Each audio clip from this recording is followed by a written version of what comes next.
So about 12 or 13 years ago, a couple came to see me about writing the woman's story.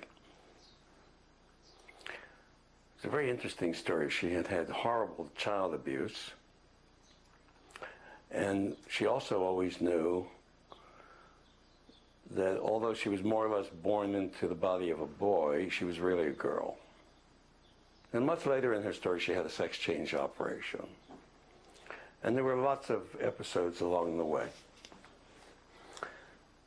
And at some point, I decided that the best place to end this story, because we saw we had maybe 6 books worth of material here. Book 1, if there ever was a book 2, who knows? But I figured, let's end book 1 at that point where she's thrown out of the army, and for the very first time in her life, she puts on a dress. That seemed a nice way to end the story. Well, way back at the beginning of this collaboration, they could no longer afford me, and we made an arrangement that the husband, who was a handyman, would do work for me.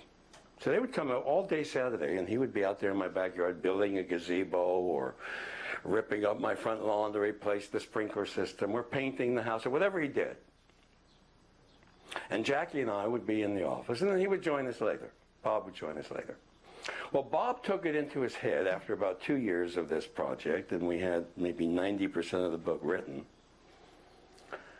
that ending the story with the dress was too far in, and I was trying to squeeze another gazebo or something out of him. Which nothing could have been further from the truth. It was the last thing on my mind was to squeeze work out of Bob. But he got angry at me, and he killed the project. Since they were up 50 miles north of here, and she had to be driven here because she was very, very incapacitated, he killed the project. So Jackie and I would stay in touch with each other over the years, and I decided I wanted to finish that project. And so I called her up about 2 months ago, and we decided to be a partner. Well, I just got the finger, but the point was, Jackie has just found out that she has Lou Gehrig's disease. We don't know how much time she has left. She spends most of her day in bed watching TV and in horrible pain. So the 1 to 2 hours that she spends with me, as often as I can find time for her, which is almost every other night, she comes alive, and the full Jackie is there. And then Bob tells me the rest of the time she can barely retain her consciousness. She can't remember where she is, what she's doing. But for those 1 to 2 hours.